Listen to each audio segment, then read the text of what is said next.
The hidden cost of Agile and ERP implementations, 20 perspectives from ERP implementations, and the enterprise Agentic AI landscape in 2026. Those are just a few of the topics we'll cover here in episode 269 of Transformation Ground Control. Welcome to Transformation Ground Control. Ground Control. The podcast that covers everything related to digital transformation. Whether you're embarking on an ERP implementation, supply chain transformation, or any other business or digital transformation, this podcast is for you. 3, 2, 1. Ground control to Major Tom. Hello, welcome to Transformation Ground Control, episode number 269. This is the podcast that covers everything related to digital transformation. It's a tech-agnostic view of the landscape, including the people, process, technology, and strategy aspects of digital transformation. We cover everything related to ERP implementations, AI, CRM, HCM, any sort of enterprise technology implementation you might be looking at. This is a tech-agnostic view, the good, the bad, the ugly. That's what we cover here in this podcast. It's episode 269. I'm your host, Eric Kimberling. I'm the CEO of Third Stage Consulting. We're an independent tech-agnostic consulting firm that helps clients throughout the world with their digital transformation journeys. We help them with digital strategy, software selection, implementation, and everything in between. We also do a lot of expert witness work and project recovery work as well. So we've got a lot of good experience with having seen troubled ERP implementations and digital transformations over the years. And today we've got a great episode for you planned. We're going to get into some social media questions that we've received recently across our various platforms. We'll also get into some of our newsworthy topics we're going to talk about. First, we'll talk about how Oracle is calling Fusion Agentic applications next level AI for ERP. So we'll see what Oracle is doing to embed AI into their Fusion applications and see if that's a potential foreshadowing of what's going to happen in the broader industry. We're also going to get into enterprise agentic AI landscape in 2026, trust, flexibility, and vendor lock-in. Those are some of the themes we can expect to see in the agentic AI landscape. So good and bad news, I suppose, on that front. And then later in the show, we will have our guest, George Collier, who is a podcast host of a podcast called The ERP Perspective. He's 20 episodes in at the time we're recording this podcast. And we want to find out from him and pick his brain and learn from him on what he's learned from having conducted 20 episodes and 20 interviews with 20 different thought leaders and experts in the ERP space. So we are excited to have him on the show for the first time. And then later in the show, we will talk about the hidden cost of Agile in ERP implementation. So if you're thinking about an Agile implementation, you're sick of waterfall, you're trying to decide between waterfall and Agile approaches, we'll talk about what is waterfall, what is Agile, and which is best for ERP, and what's the good news and the bad news as it relates to both. So a lot to cover here today. But before we get into our meaty topics, I would say, our featured topics, we want to get to a couple of social media questions. First is, where do you draw the line between Agile flexibility and the big picture thinking that ERP demands? Is there a hybrid that actually works, or are you kidding yourself? And this is a great question. It actually ties very much into the last section or the last segment of this podcast that we'll get to later today when we talk about Agile and what some of the good news, bad news is related to Agile implementations. And so I'd say, in terms of where we draw the line between Agile flexibility and big picture thinking, I think that is the tricky part. And there is a good way to do this, though. And it's not necessarily an either or. Either you choose waterfall or you choose Agile, or you choose big picture thinking or you choose Agile. It's not either or, it's both. If you can do both and balance it out well, that can be the most effective way for most organizations to address this. So first of all, let's back up. When you think about Agile, the reason Agile is so appealing to some is because it wipes away some of the perceived red tape. You don't have to spend a lot of bureaucratic time documenting processes and getting alignment and doing some of the messy stuff that can slow down a project.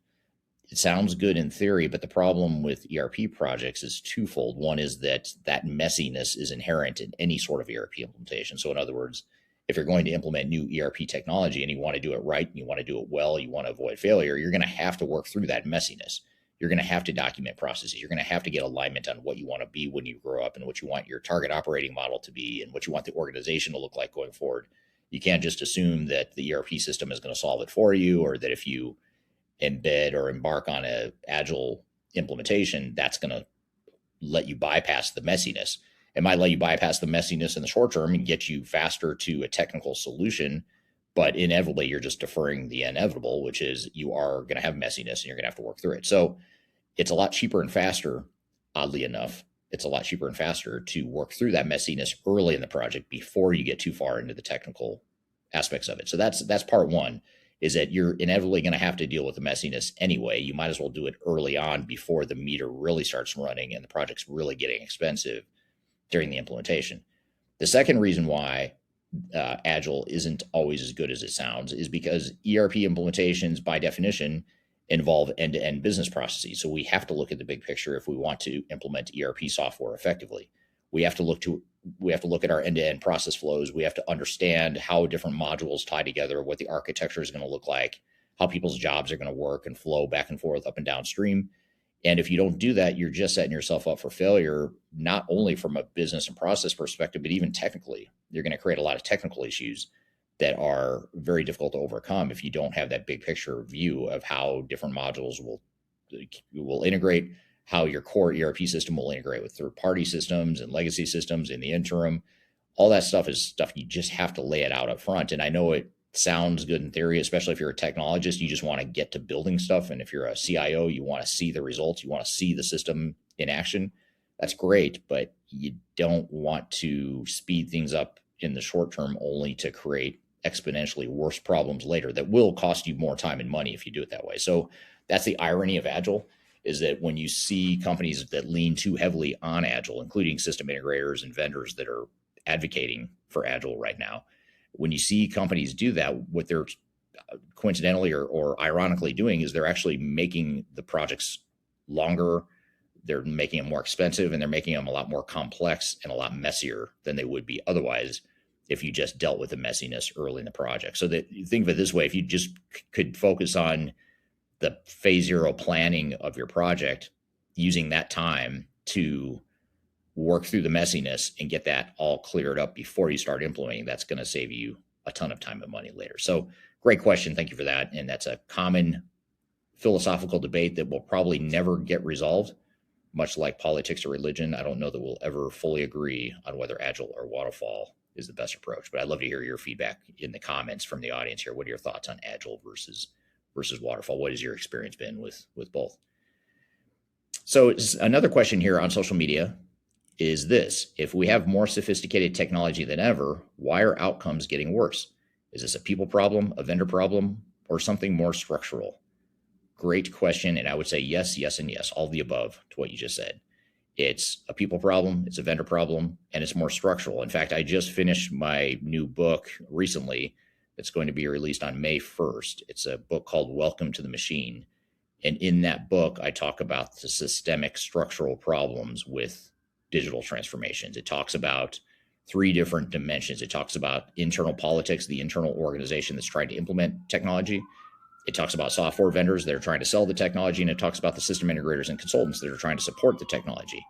And when you work on all 3, or when you look at a project from all 3 lenses, you see that everything comes together into almost a perfect storm of problems. And there's nothing we can do about that in the short term, at least. We're not going to fix this overnight. If you're a CIO or a leader that's getting ready to embark on a digital transformation, you're not going to change this. So we can fight the machine, or we can just accept the machine as it exists and try to figure out how we can navigate that and protect our best interests in the meantime. So that's probably the biggest thing I can say, is that as technology changes and continues to evolve and advance, the gap, the chasm between where organizations are today and where they are in the future, that gap is just widening. So that chasm is growing, because now with AI and accelerated advancement in technology, that's great. That's awesome. And innovation will continue to accelerate. But organizations, especially larger, more mature organizations, are going to have trouble to keep up. And they already do have trouble to keep up. But that difficulty is just going to be magnified by the advancing pace of technology. So I think that's the biggest thing, is that the technology gap is widening between where we are today and where we could be in the future.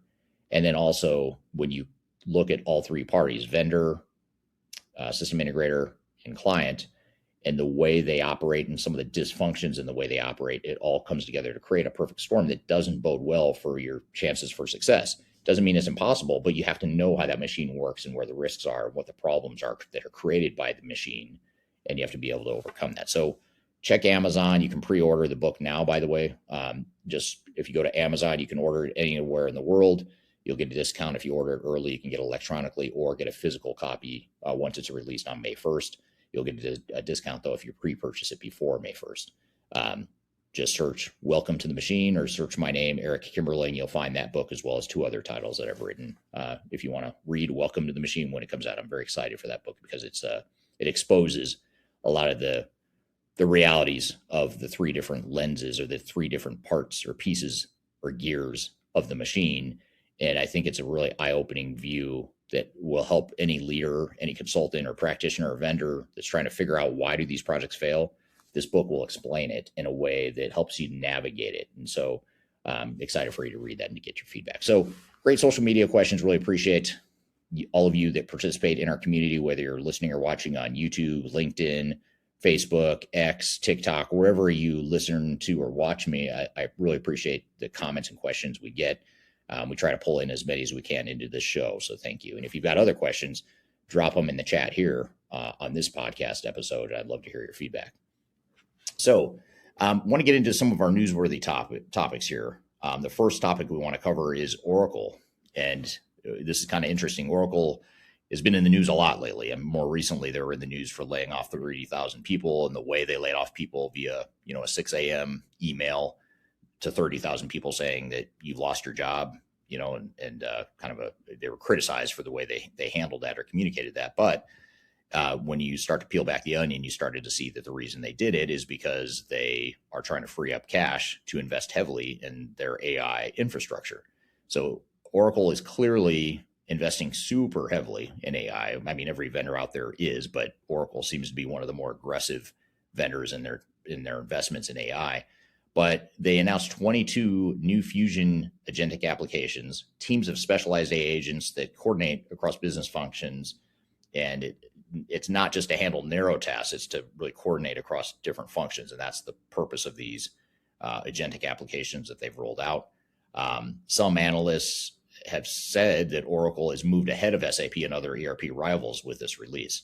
And the applications just went live a couple weeks ago in early April 2nd of 2026. Now, why does this matter? What does this mean to the ERP space in general? Oracle in particular, but overall across the ERP application space? Well, this represents an architectural shift from ERP as a passive system of record into an active system that can advance work autonomously. And this is something I've been really struggling with or just trying to debate in my own head and with others in the industry is what is ERP going to be in the future? Is it going to be the true system of innovation and the true driver of workflows and work and knowledge within an organization? Or is it going to be relegated to more of a system of record, a glorified database that just adds some structure to the data so that AI can do the real heavy lifting, separate AI agents? But the way Oracle is approaching it is no, they are going to be an AI company. And maybe they end up becoming AI first and ERP becomes more secondary to them. I'm not sure. It sounds like the pendulum is shifting, away from their focus on ERP or monolithic ERP, traditional ERP, into more AI-driven type stuff. But I think Oracle is in a unique position just because they have so many different capabilities that they've acquired and developed over the years. So we'll see how this unfolds. But they're doing this architectural shift from passive system of record to active system that can advance work autonomously. The applications and the agents span HR, supply chain, finance, customer experience, workforce operations, design to source, procurement, collections, cross-sell workflows. And they're offering these capabilities within standard pricing rather than add-ons, which puts pressure on competitors. Now, whether or not they continue to offer these agents for free or as part of their core subscription offering, I don't know. That's the big unknown, is I don't know that these software vendors intend to keep AI as a free embedded value add within their offering. I think they're getting you hooked on it, and I think they're going to raise the prices or at some point charge you for your either consumption or number of users or number of agents that you use within AI. But we'll have to see. I think this is a really interesting perspective. I have a friend and colleague in the space who often refers to software vendors as drug dealers, and that they try to get you hooked on offering a free capability. And then once you're hooked and you can't get off of it, then they'll raise the prices. And that's the whole concept of vendor lock. If you want to take it to another extreme, you could say it's like a drug dealer that's trying to get you hooked, but some might take offense to that. But think of it as vendor lock. And, they're offering these as embedded capabilities now. The releases include upgrades to Oracle AI Agent Studio. It supports natural language workflow composition, cross-process orchestration, and it lowers the barrier for non-developers to build some of these workflows. So that's really interesting because they're sort of bridging the gap here between ERP, AI, and now even like maybe a bit of a open source sort of a vibe, as well as obviously the AI, Agentic AI, Claude sort of movement that we're seeing in the tech space. So they're bringing it all together into this really interesting strategy here. And then competitors like SAP and Workday are expected to accelerate their own agentic AI timelines in response. So interesting to see what Larry Ellison and co are doing here with Oracle. It's really fun to watch, honestly, to see what they're doing and what SAP is doing, Microsoft. All these companies are just making such massive investments in AI. And it's fun to watch this hockey stick exponential growth and advancement of technology that we've never seen before, in my opinion. So the takeaway here is that Oracle's approach bundles coordinated agent teams with shared persistent context, enterprise-grade governance, role-based access controls, and it moves beyond single-task AI copilots towards autonomous multi-step business process execution. So some analysts are saying that no ERP vendor, including Oracle, has yet proven that AI can respond reliably to cross-company market triggers like interest rate changes. So we'll see how this all comes together.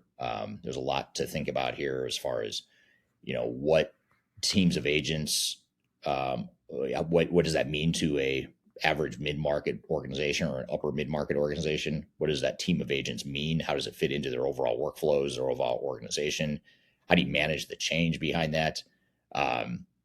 Moving from a human in the loop to human in the lead to eventually autonomous is going to be really interesting too.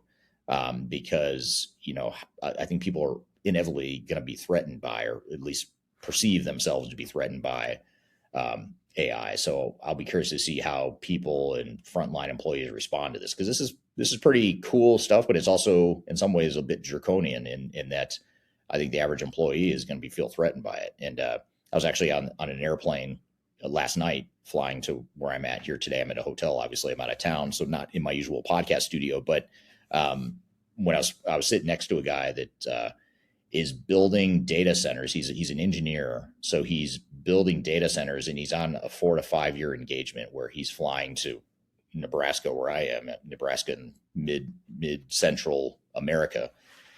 And he's saying that, he's an engineer, he's helping build these data centers, but he thinks that AI is going to eliminate his job someday. So it's really interesting because he's saying, I'm here doing stuff that I think is going to eliminate my job in the long term, which is kind of weird. And I think that's, for an engineer, highly paid, presumably kind of guy, I would assume that's certainly a risk or a fear. But imagine if you're an average frontline, average salary type person where this is all you've got. Maybe you're not super highly educated. Maybe, you don't feel like you have a lot of options. How are you going to react to AI agents and this sort of investment that Oracle and others are making? That's a big unknown and a question I can't answer, but I can assure you that it will lead to challenges, pushback, resistance, and unpredictable consequences organizationally for a lot of organizations. So I don't think the issue is going to be, can Oracle handle it? Can the agentic AI evolve and mature fast enough? Because it will. The question will be, can it coexist, and will people want to coexist with these agentic AI agents? So love to hear your thoughts in the comments on that below as well. So it leads us to the second newsworthy topic I want to talk about, which is the enterprise agentic AI landscape in 2026 as a whole, not just for Oracle, but for the enterprise tech space in general. And there's 3 themes emerging here: trust, flexibility, and vendor lock-in. 3 conflicting things that are in direct conflict with one another are emerging, and that's going to be the interesting part. So here's the quick take on it here. The independent analyst Carl Weiner published a comprehensive vendor positioning map for enterprise agentic AI, plotting every major AI vendor. So this includes products like, or vendors such as Anthropic, OpenAI, Google, Microsoft, AWS, SAP, Meta, etc. And he plots them across 2 dimensions: how much enterprises should trust the vendor's AI and how much lock-in they accept. So the framework argues that choosing an agentic AI vendor is fundamentally different from choosing traditional enterprise software. And if we take it a step further and we keep going here, the analysis highlights the fact that agentic AI lock-in compounds on multiple layers simultaneously between the foundation model, the orchestration framework, the runtime environment, and developer patterns, which makes it significantly more durable than traditional API lock-in. So Anthropic's enterprise LLM spend has reportedly grown to approximately 40% of the market, while OpenAI has dropped from roughly 50% of the market in 2023 to 27%, which makes sense. They were sort of the first mover in the AI movement. And since then, a ton of competitors and upstarts have come around to chip away at their market share. And that's pretty normal. I don't think that's necessarily a reflection of OpenAI doing something wrong or just being a weaker option. I just think it's a reflection of a more competitive marketplace that we didn't have before. So the capital gap between frontier labs is widening, with OpenAI raising $122 billion in April 2026 and Anthropic considering a public listing. So a lot of money being thrown at those two companies in particular. The Model Context Protocol, or the MCP, originally developed by Anthropic and donated to the Linux Foundation, is positioned as a traditional counterforce to proprietary agent lock-in. So SAP, Salesforce, and Microsoft all sit in the risky and captured quadrant for their AI layer strategies, though the analyst emphasizes this refers only to the AI model trust and flexibility, not to the overall platform quality. So that I find to be super interesting. So SAP, Salesforce, and Microsoft are, according to this analyst, those are the ones you're most likely to get locked into or make it much harder to shift away. In other words, back to the drug dealer analogy that you may or may not like, SAP, Salesforce, and Microsoft are better drug dealers. They're doing a better job of getting you hooked and getting you to a point where it's going to be very difficult to move away from those platforms. So for enterprises building directly on foundation models for designing agentic workflows, the choice of agent framework and the choice of vendor trust posture are not independent decisions. That's what the main takeaway is here from this article and from this analyst report. Organizations that haven't defined their agentic AI architecture strategy are already making a difficult lock-in choice, usually determined by whichever vendor has the best marketing. So I think that's the key thing here is when you look at your enterprise tech stack in the tech space, it's easy to say, well, I'm just going to go to Microsoft or SAP or whoever your incumbent ERP software vendor provider is. It's easy to say, well, I'll just let them handle the AI piece of it. And that makes sense. I mean, why not? If they can, that's great. It's one less complexity, one less new solution you have to incorporate. Makes architecture a bit easier because now you've got one platform. You don't have to integrate or worry about maintaining these multiple systems. But the intangible things that will eventually become material and tangible are related to this vendor lock. If we get more and more locked into where it is nearly impossible for us, or at the very least completely disruptive and in some cases catastrophic, to move away from that software vendor, you look at 5 to 10 years from now, and you do need to make a change because the vendor is not as viable, your business has evolved, the cost has become too prohibitive, whatever the reason might be, it's going to happen. At some point, you're going to want to replace these systems, and you have to look at, are we just creating ourselves a huge, huge problem down the road? And that's what I worry about. Is I don't think when you look at not just AI, but also cloud, as companies are not only starting to migrate towards AI solutions, they're also continuing the march towards cloud. Cloud and AI are the two best ways to get a customer hooked on a specific platform. And if you get hooked in those two ways, and now your data is in the cloud, your infrastructure is in the cloud, all of your workflows and operations are in the cloud, you've got these agentic AI, these AI agents that are now in the cloud, all within the same vendor, that's a huge amount of risk. And now the leverage has shifted from you to the software vendor pretty significantly. So when it comes time to renegotiate or negotiate a move away from that platform, I just don't know how you do it effectively. So it is something you have to think about. I think every CFO, CEO, CIO, every C-level executive should be aware of this and should be thinking about this and asking these questions of, now, should we not just be making this decision from a pure technology convenience perspective or a technical preference perspective? No, I'd say you shouldn't be. The technologists are probably going to continue to push in this direction because it is easier for them. But as a business, it may actually be a terrible decision to be doubling down on these platforms. So I think that's something that we've just got to get to the bottom of and ensure that we work through. So curious to hear from you, though. What are your thoughts on vendor lock? How does AI and cloud fit into this? What do you think of this analyst report? Drop a note in the comments. I'd love to hear from you. So anyway, that's it for the newsworthy topics and the social media questions. I'm excited to get into our first guest, and we're going to talk about lessons from 20 different ERP implementation perspectives, or 20 different implementation expert perspectives, I should say. We're going to have George Collier on the show. He's the host of a podcast called the ERP Perspective. He's had 20 guests on so far. I want to pick his brain and learn about what he's learned from and what some of the biggest aha moments are from having interviewed these 20 guests on his podcast. So we're going to have him on the show here in just a moment. And then later in the show, we will talk about how Agile is destroying and disrupting ERP implementations throughout the world and why that is and what you can do to make sure you find the right balance of Agile versus other implementation methodologies. So stick around. We've got a lot more to cover. You're listening to Transformation Ground Control.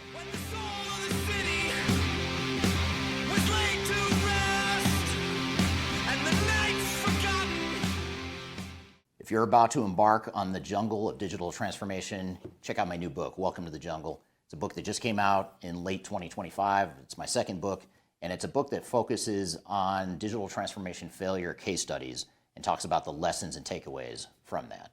It's 300 pages packed of all the lessons and things that I've learned from having been an expert witness in lawsuits related to digital transformations, and also with our team helping clients recover some of their failed projects. I've included as many lessons I could possibly fit into one book here. You can read this book. You can order it anywhere in the world in hard copy format, which is this format here. You can get it in paperback. You can also get it electronically as well. Scan the QR code right here or go to the links below for your copy. Hope you enjoy it. Let me know what you think. Are you looking for ways to promote your product or service to enterprise technology decision makers and influencers throughout the world, like the ones who listen to this podcast? Major Tom Productions creates media, events, and influencer marketing for B2B technology providers.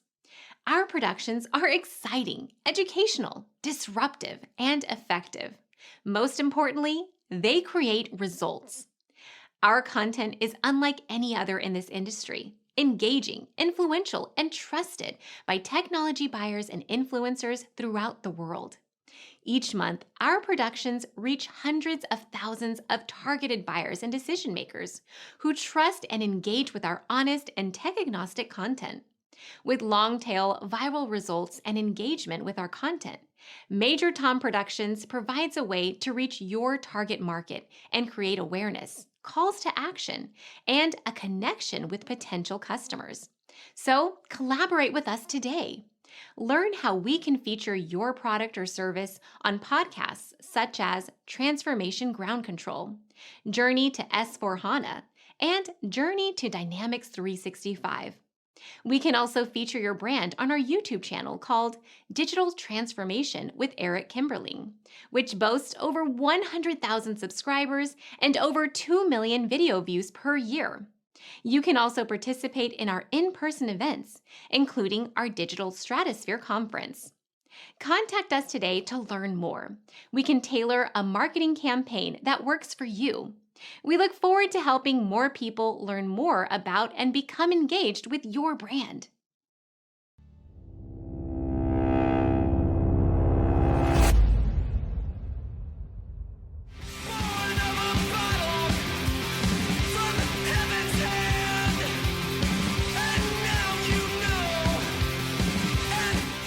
Welcome back to episode 269 of Transformation Ground Control, the tech-agnostic podcast that covers strategy, people, process, and technology. Whether you're going through an ERP implementation, you're thinking about AI, you're embarking on some sort of digital transformation, you're trying to manage your career, whatever it is, we try to cover everything you need to know about digital transformation. And we try to have fun and make it interesting all at the same time. So let us know how we're doing with that. Drop us a comment. If you've got ideas for topics or guests, we'd love to hear your feedback there. The show is sponsored by Third Stage Consulting. We're an independent and tech-agnostic consulting firm that helps clients throughout the world with their digital transformation journeys. We help with digital strategy. We help with software selection. And most of our revenue comes from helping clients with the actual implementation, beginning with the implementation planning, including the program management oversight and the PMO over the entire implementation, as well as the change management, the process improvement, and architecture and integration and data as well. So feel free to reach out if you'd like to learn more about us, be sure to join some of our webinars and communities we've developed in addition to this podcast. There's a lot of great information you can find on our website at thirdstage-consulting.com. So be sure to check it out. So our guest in today's show is George Collier. He's a guy I've known for quite some time. He's come up through the ranks pretty quickly, I'd say, for being, I think he's about a decade into his career, maybe a little bit more. And he's made quite the mark so far. He's got a very bright future ahead of him, but he's already accomplished a lot. He's got a well-known podcast. It's an emerging, well-known podcast called the ERP Perspective. It's a very good podcast. He has great guests on there, and he's a very good podcast interviewer and a very curious person, which I think is what makes a good podcaster. So excited to have George on the show to talk about what some of the lessons are from the episodes he's produced so far. In particular, these 20 guests that he's interviewed on his podcast so far. What are some of the big takeaways and aha moments? So, George, thanks for being here today. No problem, Eric. It's a pleasure to be on the show. And thank you for celebrating the 20th episode. And I know you were our 20th episode. And you've been a massive inspiration to myself, starting my career within the ERP industry. And I'm very grateful to have you on my podcast, and it's great to take part in yours. Yeah, and that's how we've been in contact over social media. We've had some conversations over social media, and then we decided, hey, let's be on each other's podcasts and share some of our experiences. And I had the pleasure of being on yours last week. Was when that episode dropped, and now here you are chatting with me. Now the tables have turned, though. Podcast. Now I turn the tables on you, and I start to ask you some questions from the lesson. So this will actually be really interesting. But before we get into some of the questions I've got for you, tell us a little bit about just about you and how you came up in this space and how you got to where you are right now. Yeah, 100%. So I'm only 25 years old. I might look a little bit older. The ERP industry can be a little bit stressful at times, but so I started my career in recruitment. So 10 years ago, we needed schoolwork experience. So you needed to find somewhere to work for a week. And I had a family friend. They said, oh, we know a recruitment business. Why don't you go there for a week?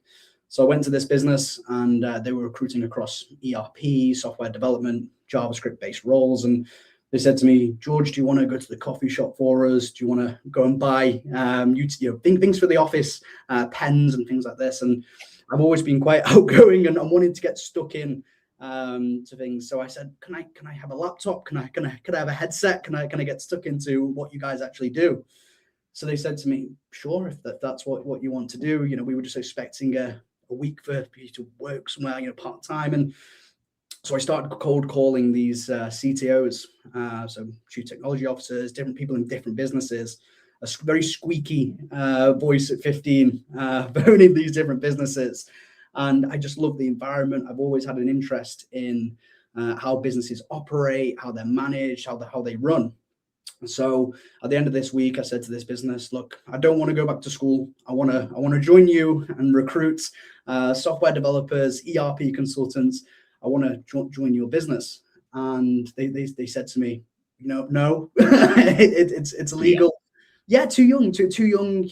We love your enthusiasm. We love your confidence into calling these businesses, but we can't hire you full time. But if you want to come back in your school holidays and do work for us, that's completely fine. So I kept coming back. In the meantime, I studied business studies, and also computer science, as they were my two main passions.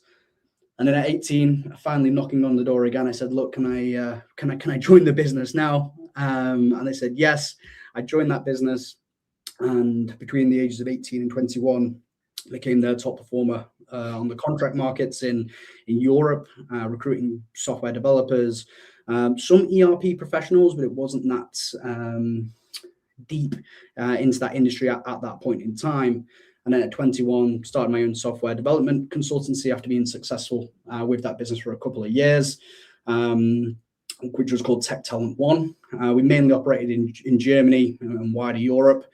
And then after some time, it was starting a business, as you know, Eric, is difficult. And at a young age, in your early 20s, it can be quite lonely. You've got no one to bounce ideas off. It's quite intense. So I was going through this period of time. And then this business contacted me, who worked in the UK, Germany, wider Europe, and also the US. And they said, look, we need someone to come in and manage our contract division with Microsoft Dynamics, Business Central, and F&O, Infor, LN, and M3, and sort of moving into sort of Cloud Suite at that time as well.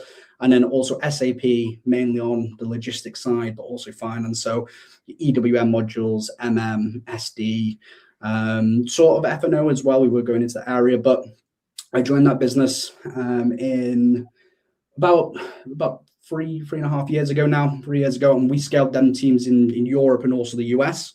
And that's where I really got into managing these different ERP teams, placing contractors in Europe and also the US. And my LinkedIn, I think my LinkedIn at the time was about a couple thousand followers. And then after connecting with these ERP professionals, these CIOs, and having a real passion for how ERP affects businesses, so the work that has to go into them, it really inspired me. And through those 2 years, I think we gained 25,000 followers just on my LinkedIn profile. Became a sort of ERP influencer, if that's a word for it. And yeah, I just, that's where I really got that passion for ERP. Mainly in Infor was my background, placing LN consultants and free consultants. But I got to a point, I loved it. And then that business decided to go to data centers, blockchain, sort of pivot their angles into a different industry. And at that point, I thought, look, I love ERP. I love speaking to businesses. I've got so many good friends as well. The majority of my clients and candidates that I work with on the recruitment side, I see them as sort of a friend as well. We have very good relationships. We can speak about ERP topics on a podcast. We have that deep relationship. So at that point, I'm thinking, where do I go now? This business doesn't want to continue down the ERP space. So that's why I started the ERP Perspective, and also Collier Global Transformation Partners, as I've been doing recruitment for the last 10 years. So I thought it'd be good to keep placing the right people for businesses, but also the right partners as well, which I'll touch on a little bit later. But then, yeah, that was the start of the ERP Perspective. I mean, I can go into some details of why we started it, the reasons. But yeah, if there's anything else that you'd like to mention, I don't want to just keep talking at you. No, I want to ask you about the podcast here in just a moment, but real quickly, just to turn to the audience, I want to say hello to a few guests that are joining. Mark on YouTube's joining from the UK, but in the Philippines. So he's from the UK, but in the Philippines at the moment. So thank you for joining today, Mark. We're also streaming, by the way, streaming to all the major platforms, TikTok, LinkedIn, YouTube, Facebook, and X in particular. So over on TikTok, we've got some people that joined. Vlaudi just joined, Motaz joined, Robo joined. So thank you for joining here today. Jorge, hello, Jorge. Thanks for joining on TikTok. And any questions anyone has on any of these streaming platforms, please be sure to drop them in the chat. We'll get to those here as soon as we can. And if you don't mind, by the way, just drop in the chat where in the world you're joining from. What city and country are you joining us from today? I'd love to hear where everyone is. And I know George and I both, with our podcast, both reach pretty global audiences. So it's always fun to see where everyone is at. And then Mark says, I was the second like. If it was a good chat, then like. So thank you for doing the dirty work for us, Mark, and asking the audience to like and subscribe and all that good stuff. So I think being here and supporting the show here today, Mark. So tell us a little bit. I think this is where you're about to go, George. Tell us what motivated you to start the ERP Perspective. What was it like? What were you seeing at this point in your career? You were already an influencer by this point. You had a good following. What was it that made you decide, hey, let's parlay that into a podcast now that we can explore further? 100%. I mean, there was several reasons. So there's reasons that I see as mainstream problems that everyone would see in the industry, and then also personal reasons for starting the podcast as well. So when I'm dealing with customers on the recruitment side, for example, I'd be speaking with certain businesses and they can't find certain talent because they're becoming extinct. certain people with certain skills, they're becoming extinct. Not many young people were training to be ERP consultants in certain areas. And I'm not saying it's normal to grow up to want to be an ERP consultant. But I didn't think there was much branding about what ERP is, a fun I say fun, but a more fresh and modern way to talk about digital transformation, ERP, and actually educate a younger audience on what it is. So like yourself, that's why we post on TikTok, Instagram, YouTube, try and get that message out there and make ERP fun again. Right. And also, like, because I would have certain clients in areas, and not in a bad way, but certain CIOs or certain CEOs, businesses that I work with say, look, George, I love your candidate, but this person might retire in the next 5 to 10 years, and not in a disrespectful way, just in an honest way, and say, look, we want to work with someone for the next, ideally, next 20, 30 years or 5 years at a minimum.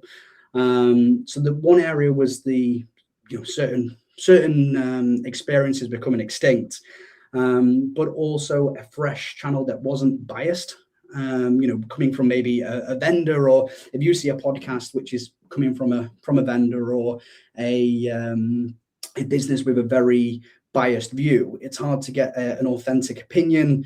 We want to have real conversations with different businesses, different levels as well, so people can identify with businesses at different stages. Because if you interview we were talking just before the podcast, before a $1 billion revenue business, and then you speak to a business that's maybe generating several $100,000, and they're totally different. You have different experiences with their ERP systems. They're going to have different experiences, and not everyone's going to identify with SAP focused podcasts, or maybe tier 2 or tier 3 ERP system podcasts. So we're trying to create a very varied approach to a conversation around digital transformation.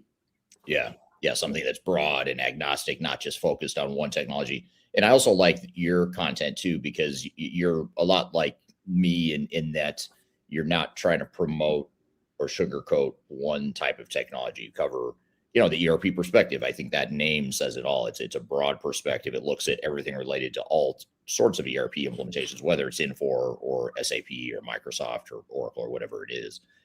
So I think that's been there's a need for more content like that in the community. What's the so across these 20 conversations you've had so far, you're 20 episodes in, what's the single biggest recurring theme that you didn't expect to hear so consistently? And the reason I ask you these questions is because I feel like being a podcaster, and I think you and I share the same thing, in that, you start the podcast largely because you want to help educate and inform and that sort of thing. But for me anyway, a lot of it was just so I could learn. I was doing this like, hey, let me do this live and I'll learn with the audience by having guests on the show that I know I'm going to learn something from. But when you look at stuff that you've learned from your audience or from your guests, what, is there one or two things that really just jumped out like, hey, I wouldn't have learned these things if I hadn't been doing this podcast? Yeah. There was definitely a few. To quickly touch on, you're right. It's like a free lesson every week. And I know on our episode last week, we were saying how lucky we are to work within the industry. We get to speak to these different businesses and educate ourselves, but also a community as well in the conversations we have. So a lot of gratitude there. But one thing that I maybe wasn't expecting was the fear aspect of not speaking up, or not communicating around the challenges, or seeing maybe a different viewpoint than someone else, and not being able to articulate that. So, for example, we had someone called, he's a good friend of mine, Jacob Schmidt, and he does focus a lot on phase 0, sort of the preparation before starting any ERP project. And I think it was the danger of silence, or he did an article around this, and it was the danger of not having a collaborative approach, or having this sort of communication aspect within a business, because everybody says, oh, it's not the technology, it's the people. But it's all good saying that, but if we do nothing about it, then we're just going to keep getting the same results. Yeah. So I am hoping with the ERP perspective, your content as well, that we can have a more collaborative community, because by doing that, it should be, fingers crossed, should be more successful. Yeah, you would think so. And it's funny you say that, because as you were just saying that about, we talk about people, we don't do anything about it. I was just thinking back to early in my career, back in the late 90s, early 2000s. I remember I just distinctly remember so many people saying back then, like, it's people, process, technology comes last, people, process, technology. And it's been a saying for 25, 30 years that I can remember. But it's interesting to look back and say, not a lot has changed though, but hopefully by talking about it in a way that's more constructive, instead of just saying, hey, it's about people. Okay, well, what does that mean? And unpacking that further. And I think that podcasters and influencers and thought leaders like yourself and me, I think if we keep giving examples and case studies and unpacking some of these lessons, I hope that the industry starts to shift. And I do think the industry is starting to shift in a way I haven't seen it shift before. So I think, the work that you and Jake, I know Jacob as well, you and I both know a lot of people in this industry. I think the more we collaborate and educate and inform and discuss in an open, and I think the key is the honest way. I think having an honest conversation that isn't always like if I'm a software vendor, I may not want to have the conversation that you and I can have, because we're going to be honest, because we're not here to sugarcoat anything or try to sell software. And I think that's the key, is you need more independent, objective, honest voices in the community in order to get those messages out. Otherwise it just gets buried in all the noise. Is that something you've seen as well? Yeah, well, 100%. And a lot of these larger organizations, I know we spoke about this last time, and when they have these golden handcuffs, which are in the form of maybe a partnership program or something like that, they can't be honest, or they can't have their opinions anymore because they're not allowed. So it's good. I think it's really important to have platforms where you can interview as many different people from different backgrounds, different opinions, because in my experience and my thought processes, the more different opinions that we have, the more different types of solutions that we can bring together. And I just think it's a more collaborative, and you're going to get more growth from pain, but more conversations. You might not like what someone says, but you might learn something from it. So I think it's important to have these different types of conversations. Yeah, I totally agree. And I'll be honest, like 10 or 15 years ago, if I were to meet someone like you, I would have viewed you as more of a threat or a competitor. I would have thought like, hey, it's the independent consultant, the tech agnostic, honest view. That's sort of my thing, right? And what I've learned over the years, first of all, I can't own. There's no ownership of that concept. But the other thing I've realized in the last 10 or 15 years, especially, is that it's actually very helpful to me personally. If I'm just looking at it selfishly, it's actually very helpful to have people like you and others like Jacob and other people out in the community that are tech agnostic and sort of validating.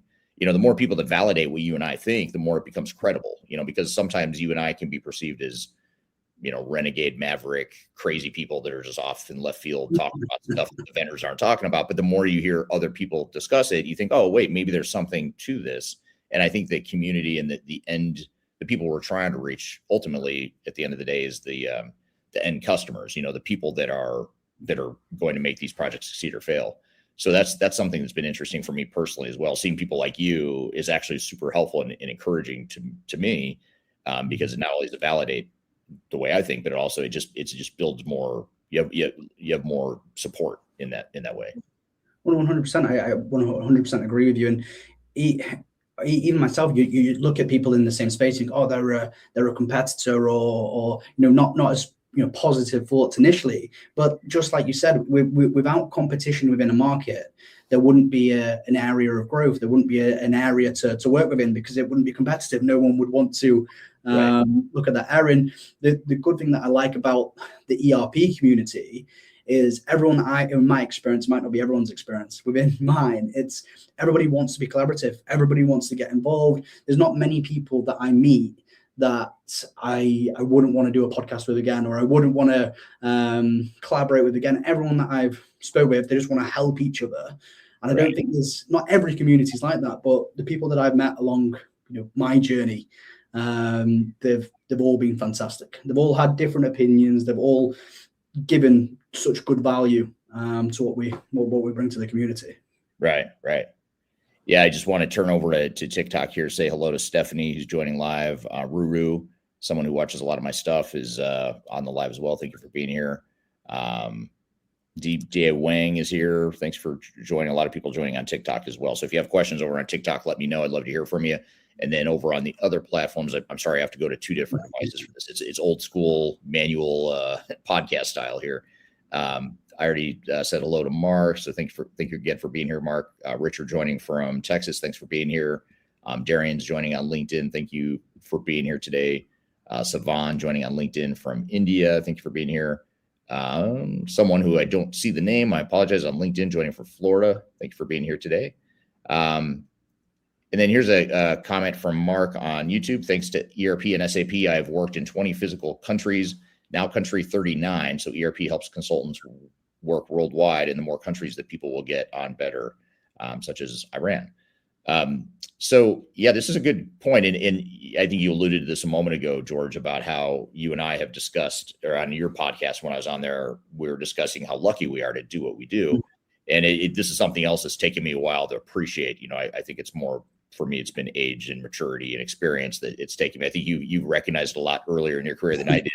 But it is that, we are lucky, we get to do some pretty cool stuff. And if you do it right, you can have a really positive impact on clients and their outcomes. So I agree with Mark that it's pretty cool. And you mentioned multiple countries that you've worked in, and I know you've got a multinational experience as well, but tell me about what what is your view of the ERP space now that you're a few years in?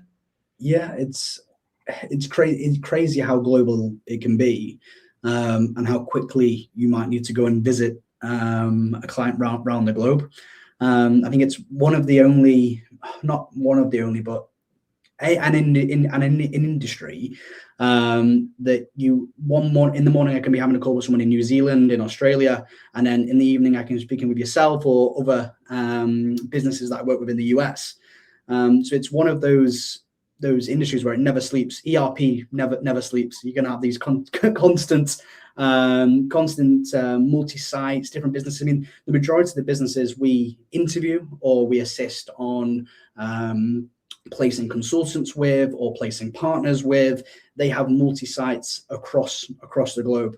So it can be challenging, and I know you're traveling today as well, meeting your customers. So it can be challenging, but how lucky we are to go to these different businesses.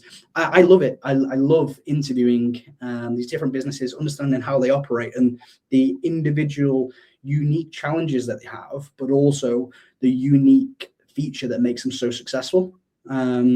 Because it was on one of our recordings with, I think it was one of our early recordings with Judith O'Callaghan, and she was telling us, when a business goes through a digital transformation project or an ERP project, we don't want to take that unique factor away that makes them so successful, but right. we want to sort of integrate that into the new ERP system or their new platform to keep them being as successful as they are.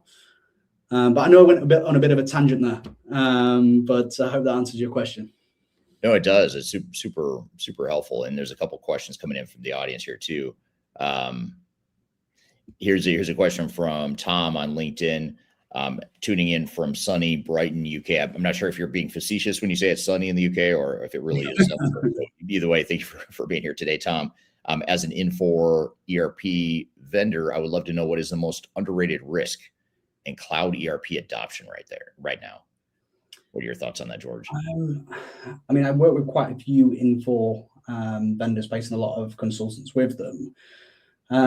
Risk in terms of going to cloud. I mean, we've seen in the last 12 months, and I don't know if you had this in the US, but we had a lot of when services were down. I can't remember the exact name of the server. Quite a lot of the ERP systems were okay, so I'm not sure if this affected just certain ERP systems, but I think it was earlier this year or late last year. There was it FireServe? Was that one of the servers? But there was a situation where a lot of servers went down and people couldn't access cloud ERP systems. And when that happens, if you've got a manufacturing line or you've got a business within the manufacturing space like Infor does, Infor LN obviously has a lot of manufacturing customers.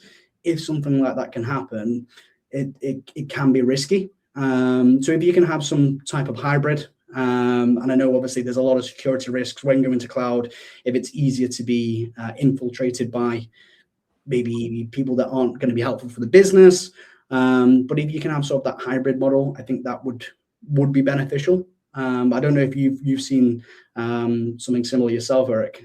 Yeah, I have, and I think another challenge that is very apparent, and I think, in fact, right before we went live with this podcast, you and I were talking a bit about it. You mentioned how I'm traveling, and I'm at a Mhm. client right now that is they're $1 billion construction company, Mhm. and third generation family owned, and they're moving from a highly customized version of Lawson that they implemented about 30 years ago. They've continued to customize it over the years, and now they're moving to SAP S/4HANA public cloud. And the reason I was just mentioning, I think in passing to you, the reason I'm here is because we're at the end of design right now, and we're going to show the SAP consultants are going to show, okay, here's how the software is going to work in the future state environment. So it's sort of a readout from the design phase of the project. And the reason I bring this up is because that the things that we're seeing here at this client, as well as others, especially in a highly customized on-prem environment, going to a public cloud sort of environment where there's less flexibility, it's more prescriptive, I guess you'd say, in terms of how the technology works. It's good and bad, right? It's good in that now you've got a more modern system. You've got someone else who can manage that and maintain it for you. You don't have to worry about the customizations, but it introduces a really big cultural shock, because now I'm going from a system that was built just for me to I've got to adjust now to this new system that may or may not be ideal for what I need. So that cultural shock, the operational shock, the organizational impact, I'd say, is more significant now than it's ever been in a cloud environment. Yeah, 100%. I think that, I know we were going to go on to obviously the eye-opening aspects of the ERP perspective, and that was my with the change management aspects as well. Because when you go to the cloud or you implement a new ERP system, if nobody's had experience with that internally, or you're trying to make that change in a larger organization like you're with at the moment, that cultural shock can take some time for people to learn. There can be some resistance, and unless you're having that change management from the top down and bringing confidence in the people and trying to make this training aspect informative, somewhat easy to learn, but also fun in a way that people want to learn this new ERP system. Because if they've been working at a business for the last 10 to 15 years and they've been working with the same system, first things, why do we need to go to the cloud? This has been working. Why do we need to go to an ERP system? So I think it's important for them to know the why, and then implement that in a way that gives them confidence and show them the positives, because otherwise you're just going to get a lot of resistance from moving to a new system. Yeah, absolutely. I'm here with George Collier. We're talking about perspectives from 20 different ERP experts. We've got a lot more to cover. We'll be right back with more Transformation Ground Control.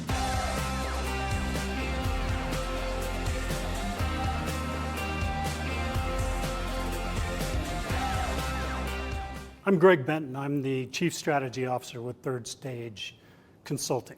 And if you are embarking on your digital transformation journey, or in the middle of that journey in 2026, you're going to want to see our digital transformation report. This latest edition really dives into a lot of the key trends that we're seeing in the marketplace and the ecosystem right now. It also highlights a number of the things that are happening with AI being an important component and integral part of the ERP systems that are leading the way right now. Also, the shift toward composable and best-of-breed cloud solutions is really accelerating the decline of monolithic ERP replacement. The opportunity to download the report is found at thirdstage-consulting.com. And you'll also find other tools that will help you in the initiatives and the business planning that you're doing for 2026. Don't leave phase 0 without it. Reach out today. I want to encourage you to read our Guide to Organizational Change Management. It's a free report or a free guide that we published. It's one that I actually wrote that talks about best practices and lessons learned as it relates to change management. So as you know, on this podcast, we cover a lot of stuff related to the human sides of change, organizational change management, including training, communications, org design, all kinds of stuff as it relates to change management. So if you're trying to learn more about change management, or you're looking for more direction and ideas on how to get started on your change management strategy and your overall journey, be sure to check out this guide. You can read it by scanning the QR code on the screen in front of you, or in the links below for this particular podcast episode. You can find a link to take you to the page that'll allow you to register to go ahead and download that and read it for free. So be sure to check it out. It's the Guide to Organizational Change Management, written by yours truly. I hope you enjoy it. Let me know what you think, and hope you enjoy the rest of this episode.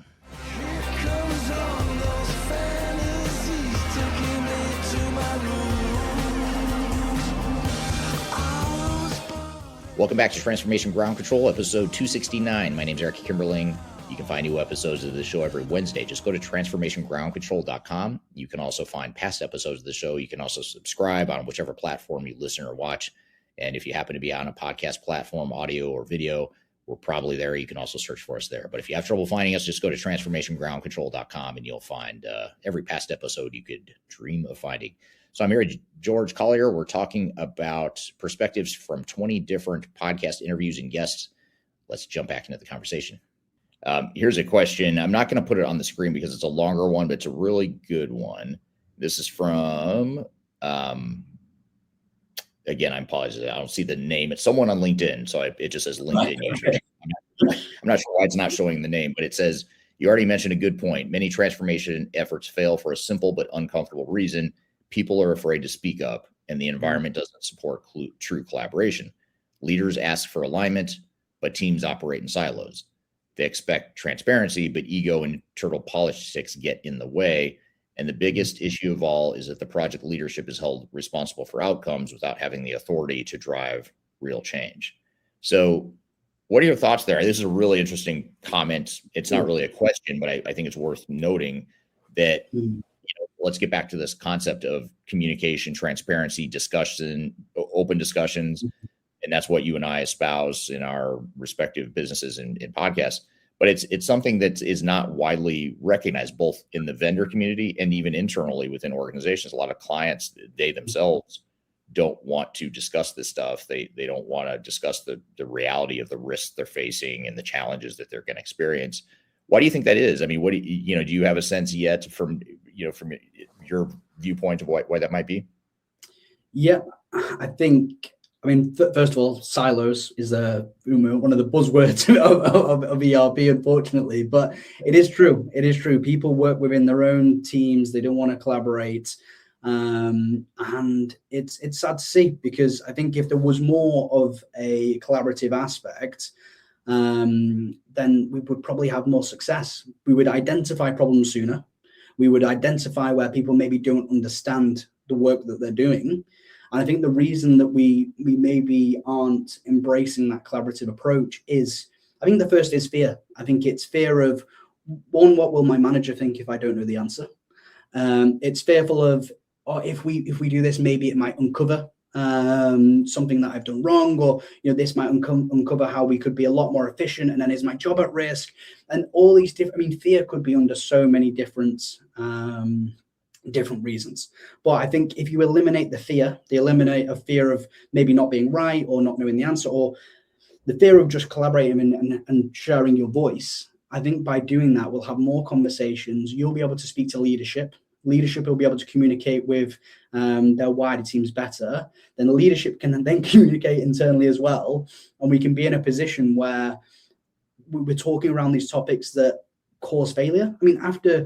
I think one of your most recent videos is 20 years, or on the ERP perspective, it was 20 years of failures within ERP. We know why projects have failed, right? We can identify, but knowing the answer isn't enough. Knowing the reasons project failed isn't enough. We need to do something about it. And that the only way we're going to do something about it is by talking about the problems that we've had. Preferably in a phase zero. What could go wrong in this project? Not to be negative, but what risks we might face throughout this project? What's our contingency options? How do we approach these problems if they do arise? How do we stop them from happening? I think communication for me is the main aspect, but it's to eliminate that fear. Yeah, absolutely. And then over on TikTok, Stephanie has a really good comment. She says she's seen it. It's painful. Leaders don't question why no one asks questions in meetings. They think everyone gets it. And oops, I just lost it. Now they think everyone gets it. Usually they've lost the plot and are afraid to ask. So I think she's talking about the employees. So the employees have lost the plot. They're afraid to ask. And then leaders assume because they're not asking questions, they must get it. Everyone's on board, no pushback, no questions. But a lot of times it's that underlying unrecognized resistance. That's the dangerous part. And good leaders know how to get below the surface, below the superficial. Yeah, we're on board with the change. We're excited for the new systems. And that's a big mistake I notice leaders make too, is they think, okay, George says he's excited about a new system, so he's not going to be a problem. Well, George is going to be a problem when I start telling George that he needs to get rid of that spreadsheet. He's not going to be able to use his system the way he used it before. We're going to totally change his job, and he may or may not have much say in how that changes. So George is going to become a problem. He just isn't right now. And so that's the kind of dynamic that I think a lot of leaders miss out on. 100%. I think culture is a massive aspect as well, and it's probably easier for a smaller business to manage that culture than maybe a larger business, because when you get to these larger enterprise level businesses, it's much harder, I think, to have that culture integrated that's more dynamic and a little bit more flexible and more integrated. Because unfortunately, I speak to some people that work for certain big consultancies, or won't name which ones, but they come to me and they say, look, I don't feel heard, I don't like it here, I might be getting paid 2,000 euros per day, but I will take 1,500 euros per day, or a significant increase in my day rate, to work in a project that I'm actually enjoying. And I think that's where the whole industry is heading. People at certain levels and certain roles are enjoying projects more and happily take a decrease in salary to actually enjoy where they're working. And I think there is going to be a shock. There are going to be people where they move away from those cultures. They want to work in an area where they can feel heard, can talk about topics that they want to talk about without living in fear of their role or certain politics. I mean, since working in the ERP industry, politics is a massive word. A lot of businesses I speak to, the politics here, or our business is struggling with this and the culture. So I think it's confidence to collaborate, try and keep bad politics to a minimum, and be in a positive environment, because everybody wants to work. And I think we get the best out of people, and people want to be collaborative when they feel positive. Nobody's going to want to feel collaborative if they hate their job, if they're feeling depressed, they feel fearful of speaking up. So I think a massive part of that is the change management aspect, the culture of the business, and that should increase the chances of success for any type of project. Yeah, absolutely. Totally agree. Here's a interesting question from Megan on LinkedIn that I want to come back to, or come back to a comment you made earlier. Mm-hmm. And Megan says, what are some of the biggest challenges and disadvantages that came with being so young in the ERP industry? And what are the advantages? I love this question. Really, really good question.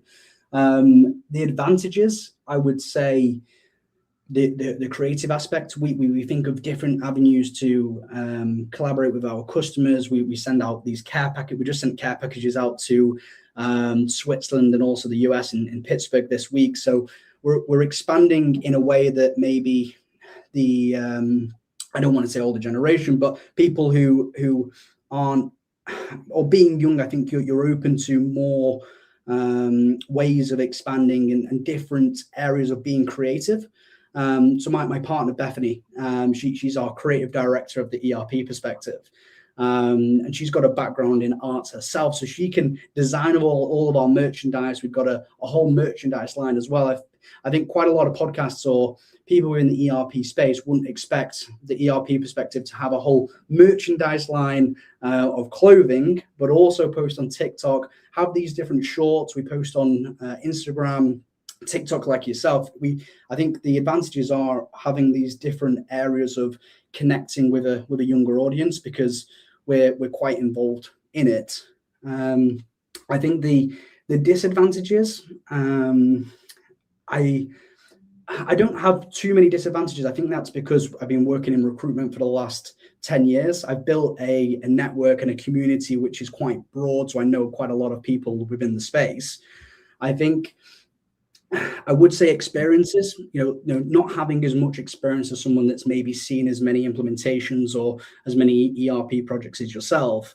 But then on the flip side, we get to have these fantastic conversations. In the last 20 weeks episodes of the ERP perspective, the amount of value and information that I've received, but also the community is probably about 100 years of ERP lessons. If you broke down everyone's commercial industry experience and you broke that down per episode, we've probably spoken about at least over 100 years of combined ERP knowledge and experience, and then their background as well. So I don't think there's many disadvantages, but I think the advantages are we've got so much opportunity to take this movement and take this community, where it needs to go.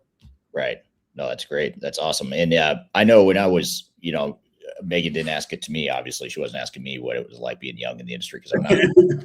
But I at one point was young in the industry, and I remember it was a little bit difficult at the time. I think it's changed now. It's not so much the case, but I remember at the time it was difficult to just feel like you had the credibility, to be able to ask questions, and I also felt like you were learning so much more than you were able to give in terms of value. But I think that was more my own internal imposter syndrome that I had as someone in my early 20s, starting off in consulting, especially doing work with big consultancies and big clients. It was a little intimidating at times, but I'd be curious if there's other younger consultants on the discussion here today. I'd love to hear your perspectives on what it's been like, coming up and growing up in the ERP and digital transformation space. What about, here's a question from Fahim on LinkedIn. Fahim says, how do you view the challenges with ISV solutions that make strong industry specific claims, but once implemented start revealing hidden issues, especially performance problems caused by overly complex customizations on top of the standardized system? Yeah. Very specific question. I think it's a good question. I think it is a good question. I think you were speaking about this maybe on last week's episode briefly as well, but quite a lot of it is a marketing aspect. I mean, I do believe there are solutions dedicated for certain industries, and I think there are benefits of using them, but it's kind of looking at AI again. When someone says they have AI features in their service or anything like that, it's great if it does. But then if it's just a thing to make your marketing sound better, or we've got a brand new ERP solution for the automotive industry or the aviation industry, that's great, but why is it actually unique to that industry? And if you can't have an industry expert identify straight away why it is beneficial for that certain industry, then the chances are it might just be a marketing headline, or a new branded ERP system that's maybe a blanket approach that's suitable for all industries and doesn't really have much of an advantage for that certain industry type. Would be my opinion. I don't know if you have something similar. Yeah, I think it's a trade-off, between having industry-specific functionality. Most organizations also want everything. They want broad, diverse capabilities, but they also want narrow industry-specific things. And that's the problem with ERP, I think, is it's hard to do both. It's hard to be everything to everyone. And especially if you're looking for deep, narrow expertise within a certain industry, that's generally not what ERP systems are good at, unless you find an ERP system that is built specifically for your industry, which there are plenty of those. But if you're looking at like one of the big names, SAP, Oracle, NetSuite, Fusion, Microsoft D365, Infor, Epicor, a lot of those, Infor, Epicor, I guess, are built a little bit more for specific solutions, but especially those big three, SAP, Oracle, Microsoft, that's a little more difficult to get something that's everything to everyone without creating too much complexity. I think especially if you're in the mid-market or you're a smaller organization, that's where it gets tricky, because you want something that you could scale with, but you also want something that's not overly complex. And I think that's the $1 million question and challenge that a lot of organizations have. 100%. For an experience on my side, I've had an aviation customer previously who were using Infor XA, and they had a few difficulties with that certain project, but nothing to do with that ERP system. But for an aviation business, when they asked me now, if an aviation business came to me and said, look, George, we're looking to implement a brand new ERP system, we're not getting out what we need from the system, my first thought wouldn't be to assign them to a tier 1 or a tier 2 ERP system. It would be go to my aviation tailored service providers, like, for example, ERP Aero. I know quite well. There's a great guy there called Ralph, who I know really well, and they've got a tailored ERP system for the aviation sector. So I think we are going to be going down a route at the moment for these maybe more SME type businesses or other businesses where they want a tailored approach. They want someone who's really passionate about their industry and where they can bring them the advantages and competitive advantage of using their ERP system in that certain industry. Right. Yeah. Yeah. Absolutely. Another question here from TikTok.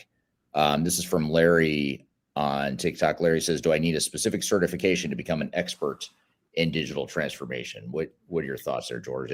I know you don't need it, but are there certain certifications that could be beneficial to someone who's interested in digital transformation? I would definitely advise getting certifications in certain modules within an ERP system. For example, Infor LN, finance consultants, they are quite hard to find with the right modules or experience. And we know on SAP as well, quite a lot of businesses do look for certain modules. So if you can have certification in that, then that would be very beneficial to the clients that are looking to hire you. But something that I've seen, which is quite interesting at the moment, looking into certification and also the modules per position, is AI. I had a really interesting conversation with someone, I think it was last Friday, a guy in the US, and he built an AI agent. It was an Infor agent, and it had all the, it was basically a solution architect, which had all the relevant modules, had all the relevant information. And maybe 10 years ago, or in sort of recent experience, we were in a situation where you would either have people who were very good with the business side, could articulate how a project should be run perfectly, but maybe weren't experienced on the technical side, or you'd have a technical consultant that was very technical, knew all the modules, could do all the processes, but maybe couldn't articulate or do the business side or the functional work.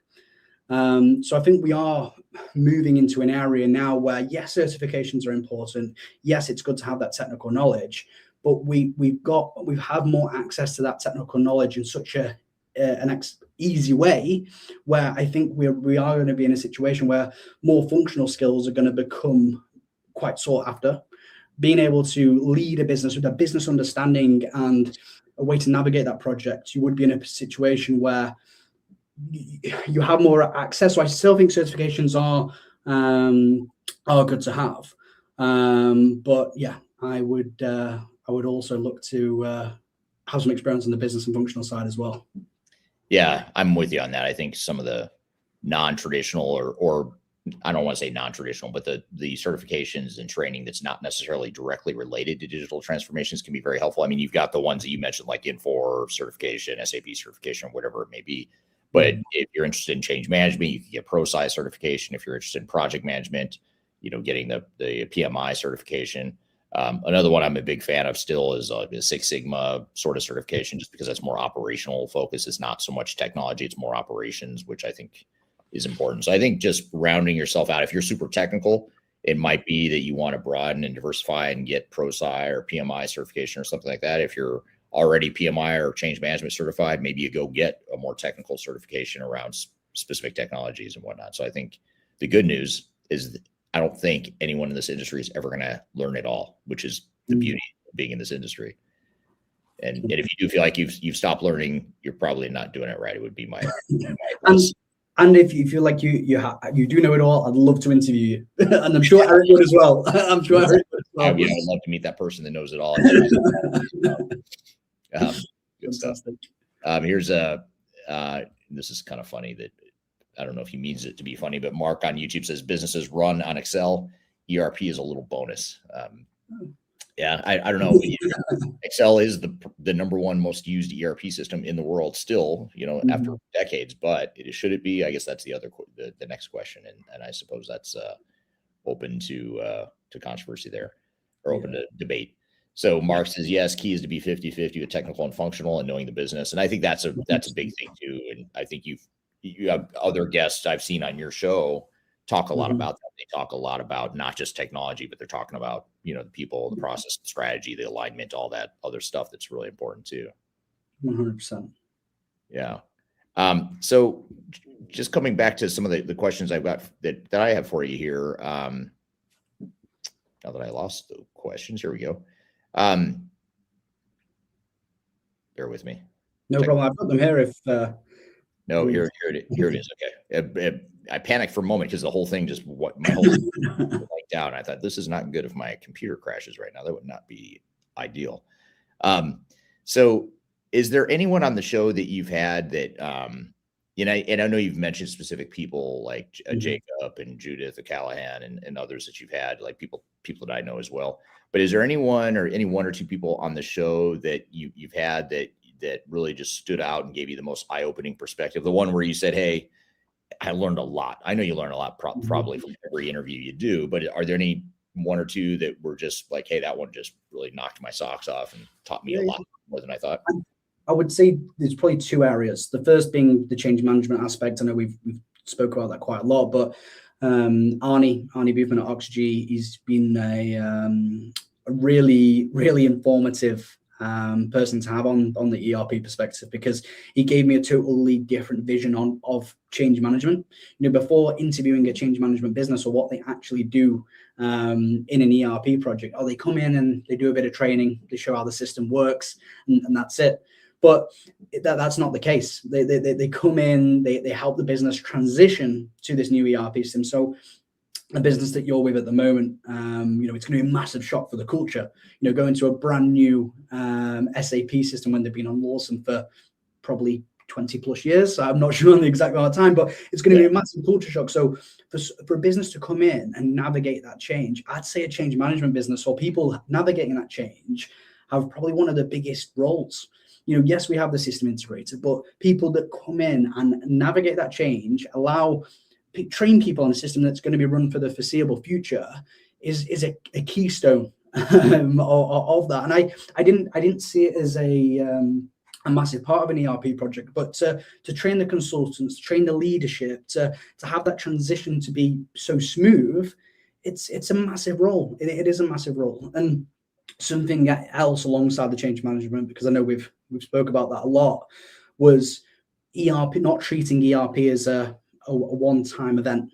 When you look at these projects, you go, right, we're doing all the phase zero, we're preparing for this project, we're going to get all these multi-sites, maybe a big bang approach or a more stagnated approach, but either way, we go live and then that's it. We've got all the system, the people are trained, we don't need to do any continuous improvement.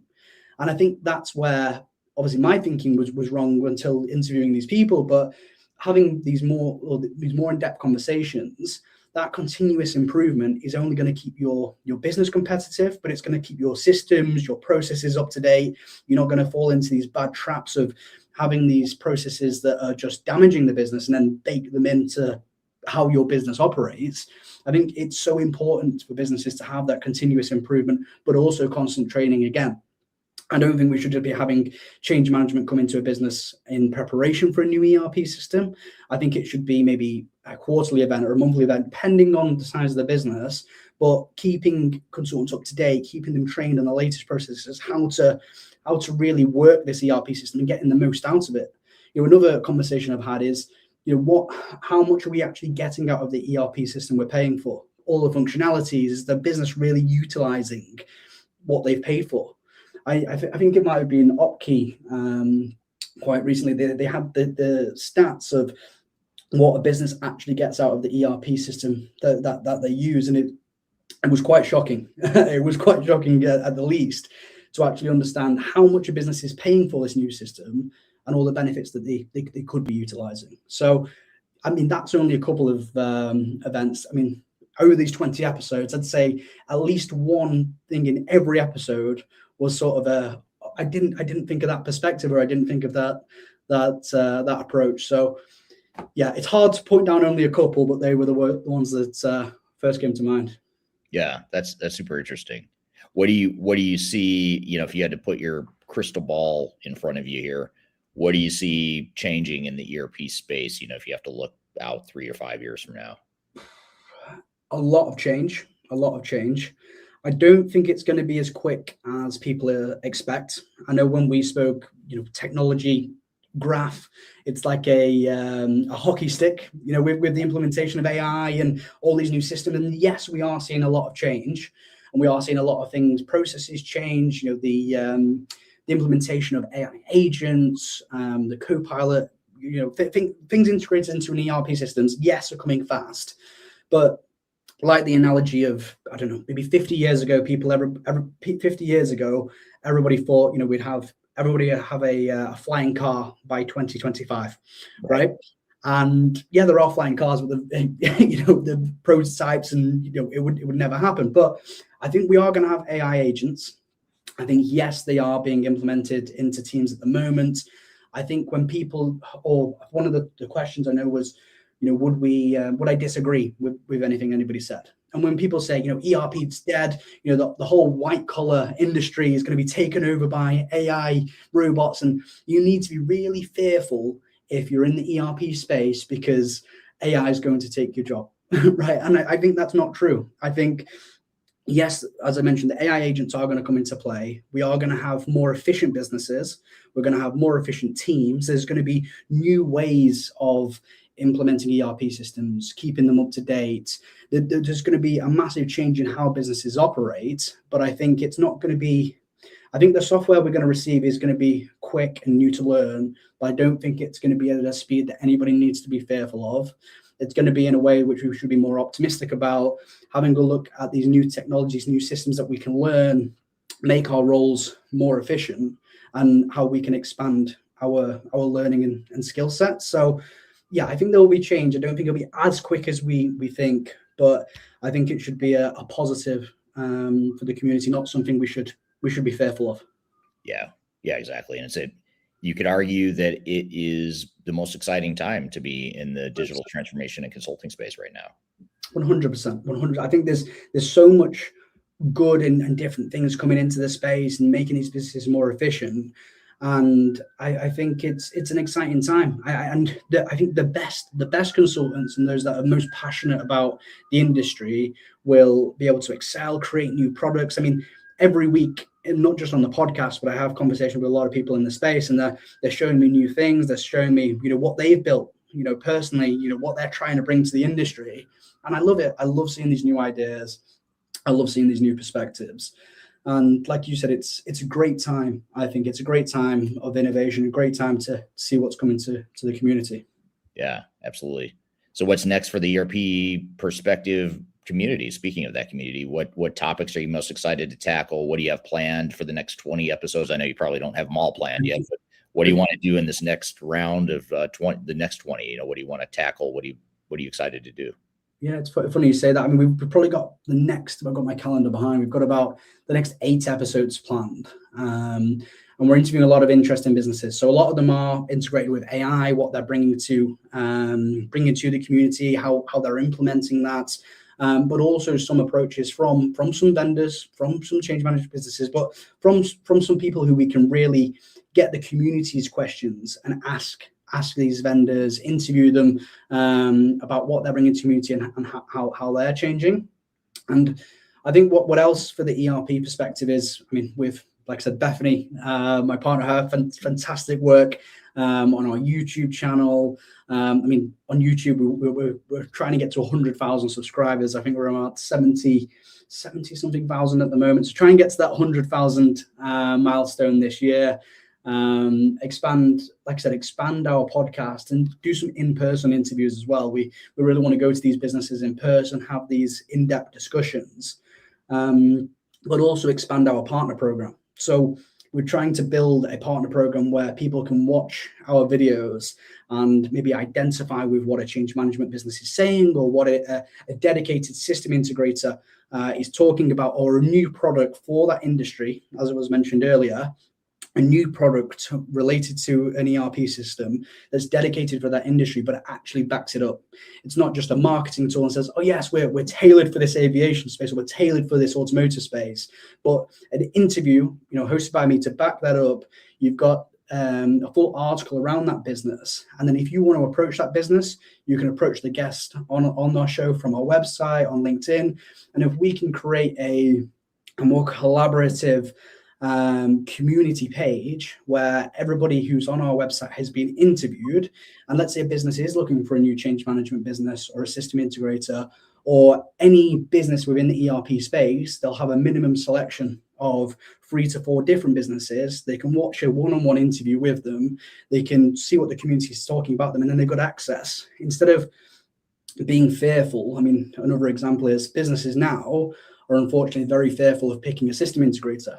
You know, we both know of all these horror stories of system integrators either holding documentation for ransom or there's so many different scenarios, but that was just one. And if we can create a community where there's 3 or 4 system integrators for SAP, Infor, Odoo, all these different ERP systems, we've interviewed them. We've got reviews on our website for them, and a business can feel confident in going, right, I've watched them, I like their approach to digital transformation. Let's speak with these 4 system integrators on the ERP perspective. It makes it more accessible, it speeds it up, but it'll give them confidence into who they're speaking with, and they can kind of make a connection with them before even reaching out and see what their perspective of ERP is as well. Yeah, very cool. Well, that's a lot to look forward to. A lot of ways to collaborate with you. It sounds like, what's the best way to find the podcast? Where should people go if they want to watch it or listen? Yeah, so you've got our LinkedIn, the ERP perspective, my profile, Bethany West's profile as well. Also on LinkedIn, the ERP perspective again, Instagram, the ERP perspective, and also TikTok. We have recently, I think yesterday and today, we've just launched on Spotify. So all of our episodes should be uploaded over the next couple of days. We'll have all of our podcasts available on Spotify. We do have plans, I think this week or next week, to launch on Apple, so Apple Podcasts as well. Nice. There aren't many platforms that we aren't accessible at this point. If there are, feel free to put them in the comments, and we'll see if we can expand there as well. But yeah, we just want to make the community, bring good things to the community, and bring a collaborative and honest and approach which feels free. All right. Thank you, George. Great conversation. And thank you to the audience for the great questions. Really good questions here. And it's always interesting to talk to fellow podcasters and influencers and thought leaders in this space. And he's a great one. So really appreciate having him on the show. I'm going to pull on a couple threads that I thought were super interesting in that conversation here in just a moment. And then we're also going to get into this discussion around how Agile is ruining ERP implementations. We've got a lot more to cover. Stick around. We'll be back with more Transformation Ground Control. I met her in a club down in Old Soho, where you drink champagne and it tastes like Coca-Cola. C-O-L-A. If you're leading a digital transformation or ERP initiative and you want to avoid the costly mistakes that most organizations make, that's where Third Stage Consulting comes in. We are an independent and technology advisory firm, meaning that we don't sell software, we don't take commissions from vendors. Our only job is to protect your interests and be on your side. We help executives and project teams plan, deliver, and recover digital transformations and ERP projects, reducing risk, improving adoption, and delivering real business value. If you want clarity before you commit to your digital strategy, or if something feels off track to you, feel free to reach out to us at thirdstage-consulting.com, and my team and I would be happy to help. The last thing you want to have happen is for your digital transformation to end up in court. I've been doing this for 20 years and I have seen everything. My name is Marcus Harris. I'm a software and technology attorney focusing my practice on drafting and negotiating software-related contracts and litigating software disputes across the country. Feel free to reach out to us at taftlaw.com. We'd love to talk to you about the litigation process and what you can expect.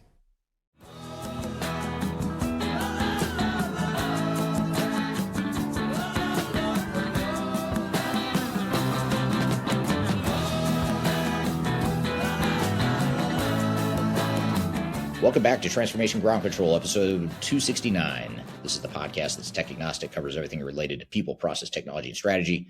We just had George Collier on the show, and we talked about his perspectives from his podcast, which not coincidentally is called the ERP Perspective, and wanted to find out some of his thoughts on the guests that he's had on the show so far. And some of the things that jump out to me here, and some of the follow-up I had here, were a few fold. I mean, one is that I think the biggest takeaway in this conversation, it's one of these things that isn't brand new, I guess. It wasn't like a brand new insight, but it was something that really became more, it sort of crystallized and formed better in my head. But that was a whole conversation about just open transparency and being able to speak up. And, we talk a lot about communication, change management, open, honest, transparent communication, and leadership styles. It's not like I'm hearing this for the first time, but something about the way we talked about it just now really, cemented these thoughts in my head and formed it a little bit better. And that, I always think about it from the perspective of like software vendors and system integrators, and how software vendors and system integrators and consultants sometimes just tell the client what they want to hear, not what they need to hear. And a lot of that is a COIA mechanism. It's they want to protect their value proposition. A vendor doesn't want to be selling or leading with or overemphasizing its weaknesses as a product. So it's not necessarily incentivized to show you all the deficiencies with the software or the things that are going to introduce risk to your organization. And same with the consultants too. They're not always going to do what's in your best interest because it may not be in their best interest. And so I've always thought about that, and that's always been very clear to me, the conflicts of interest between vendor and system integrator.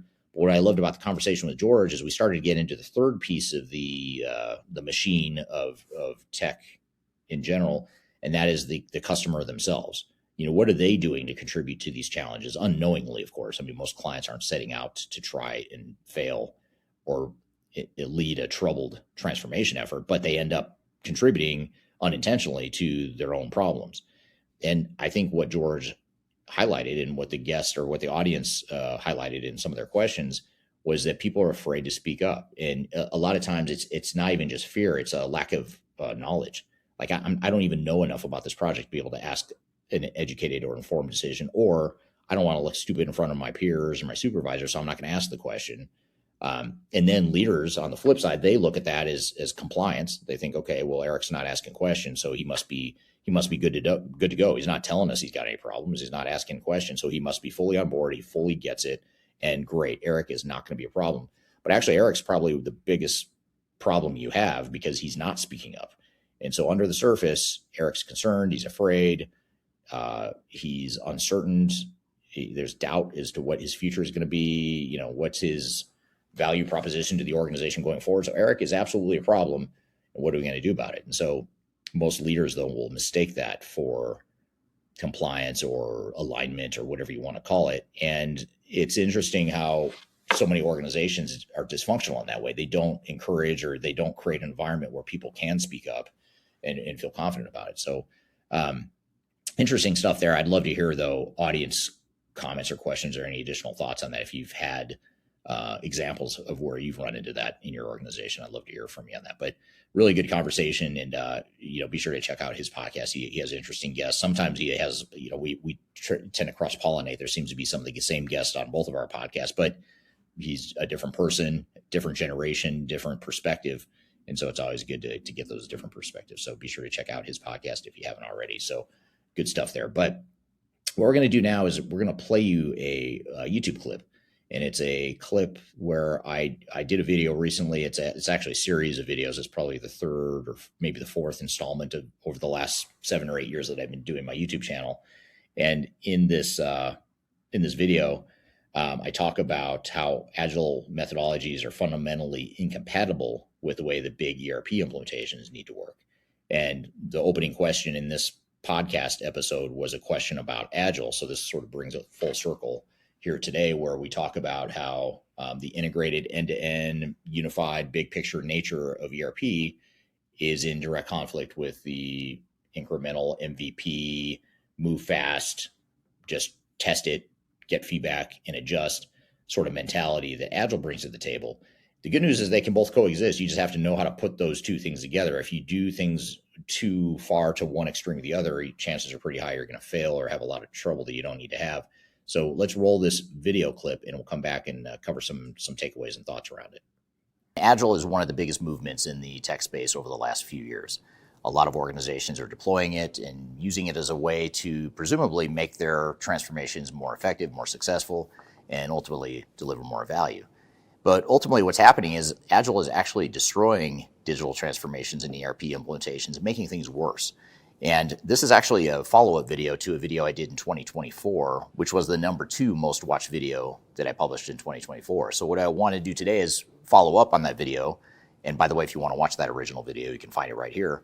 And I want to talk more detail about why that is and what's happening here in the late 2020s with Agile as it relates to digital transformations. If you're leading a digital transformation or ERP initiative and you want to avoid the costly mistakes that most organizations make, that's where Third Stage Consulting comes in.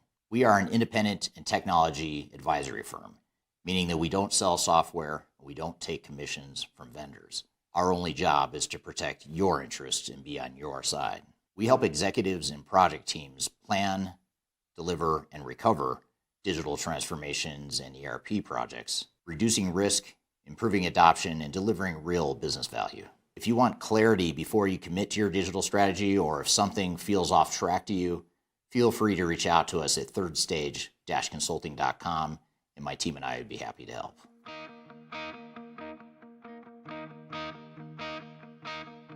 Let's start with why Agile and how Agile became so important and such a big buzzword within the ERP implementation space.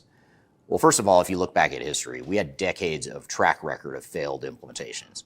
And during those failed implementations, organizations were following a waterfall approach where essentially you would take the time to go phase by phase sequentially to first define your requirements, you sign off on the requirements, then you move into design, you sign off on design, you move into build, et cetera, et cetera. So a very sequential, structured way of going through projects. And what some teams found and some vendors and system integrators found is that projects were failing at a high rate, an alarmingly high rate, so it must be something about the way we're implementing technology. So they pointed the finger at waterfall and said it must be because we're following a waterfall approach and methodology. So let's change that and let's be more agile. We'll move faster. We'll move to more sprints and scrum-based approaches to implementation. And so Agile, what it does is it's more focused on getting technology built and deployed and in the hands of users as quick as possible, which sounds good in theory and on the surface. But in reality, it undermines the value of ERP systems and ERP implementations and actually creates more chaos and more lack of structure and more problems than it solves, in my opinion. And that's what I want to talk about throughout this video.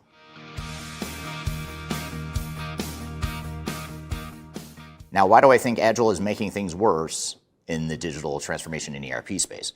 Well, first of all, as I mentioned before, waterfall can be cumbersome. It can be complex. There's a lot of moving parts. It's a difficult process to manage, so I get that. But what happens with Agile is I think it takes the pendulum and swings it too far the other way, which is to be completely unstructured, to value documentation a lot less, and to value speed over all else. And speed isn't necessarily better when it comes to ERP implementations. What's happening here is that Agile is creating what I would call a squishy problem, where things are squishy, things aren't clear, things aren't documented, requirements aren't necessarily tracked the way they should be. We're focusing on speed and adoption and pivoting and that sort of thing, which can be good. I'm going to talk about a better way to handle those needs and wants here in a moment later in this video. But early in the project especially, when you're in the initial planning, design, and even the build phase of the project, it's more important to have a structured waterfall approach that you can then pivot to and start to introduce Agile concepts later in the implementation. So Agile, when it starts off as the core tenet or the core implementation philosophy, that's where it creates problems.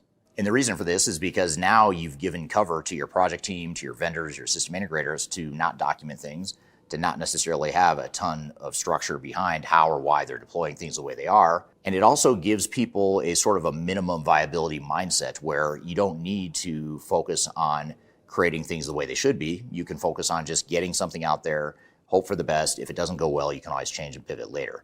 There's a lot of collateral damage that goes along with that may work on smaller, more isolated projects, but not for an enterprise-wide ERP project.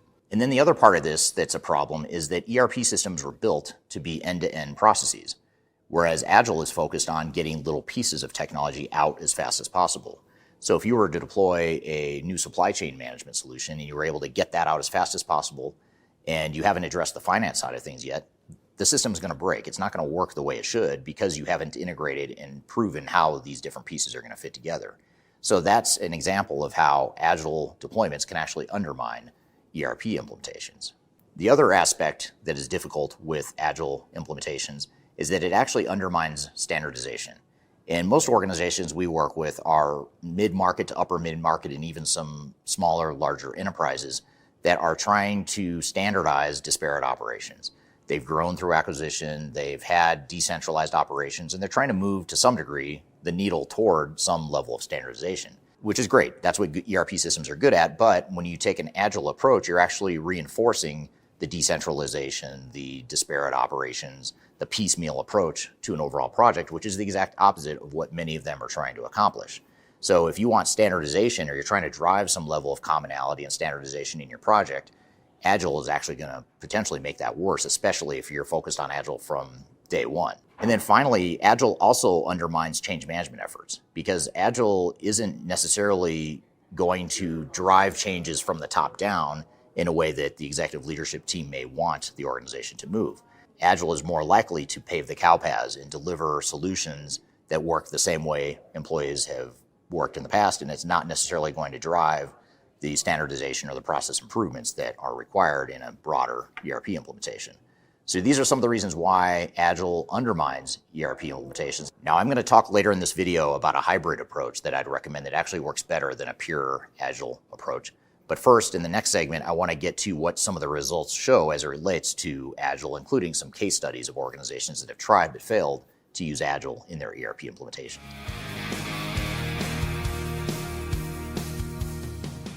One of the common themes we see in our expert witness case studies, where we are hired by a court system or attorneys to opine on why a project failed in an ERP implementation, is Agile. Agile is oftentimes at the root or the core of what went wrong with some failed implementations that led to litigation. I mentioned before how Agile can be cover for lack of documentation, lack of structure, lack of process discipline, lack of change management, unintentionally, of course, but it leads oftentimes to those secondary problems. And oftentimes what we find in these expert witness cases is organizations started with good intentions with their Agile mindset, but that actually led them down a path of failure because they didn't get the structure they needed to support the implementation. They didn't improve their processes. They didn't have a solid project governance in place, and a lot of other things that are important to an implementation. And one of the problems with Agile too is if you don't document things, it's hard to keep everyone on the same page throughout the team to ensure that you're delivering what you thought you were going to get from your investment in new technology. And in addition to some of this expert witness casework that we've done, I can also point to some public examples, some publicly disclosed examples of failures that pointed to Agile as one of their strategies for deploying technology. Spar Group is a large organization out of Australia. It's a retailer. They tried to implement SAP using an Agile approach. They failed in their implementation. Ford invested $400 million in a new ERP system. That project was ultimately abandoned, largely because they tried to take an Agile approach. Revlon had a $70 million loss that they largely attributed to an Agile-based ERP implementation. Avon rolled out new technology. Sales reps couldn't even figure out how to log into the system, and they had to abandon that technology, largely because they followed an Agile playbook for their implementation. And Lidl out of Germany is a large grocery retailer that spent $500 million on their ERP implementation only to pull the plug on it and abandon the project. So these are all examples of challenges and problems that we've seen in the marketplace as a result of Agile. And that is a big part of the reason why only around 20% of ERP projects succeed. And another data point that I'll point to is that most ERP projects go over budget, and the average budget overrun is 189% of what was initially planned. So almost 3 times what was initially expected is what the average project ends up spending. And again, a lot of that is because of Agile approaches that aren't efficient and aren't making good use of resources and the overall strategy that they're pursuing.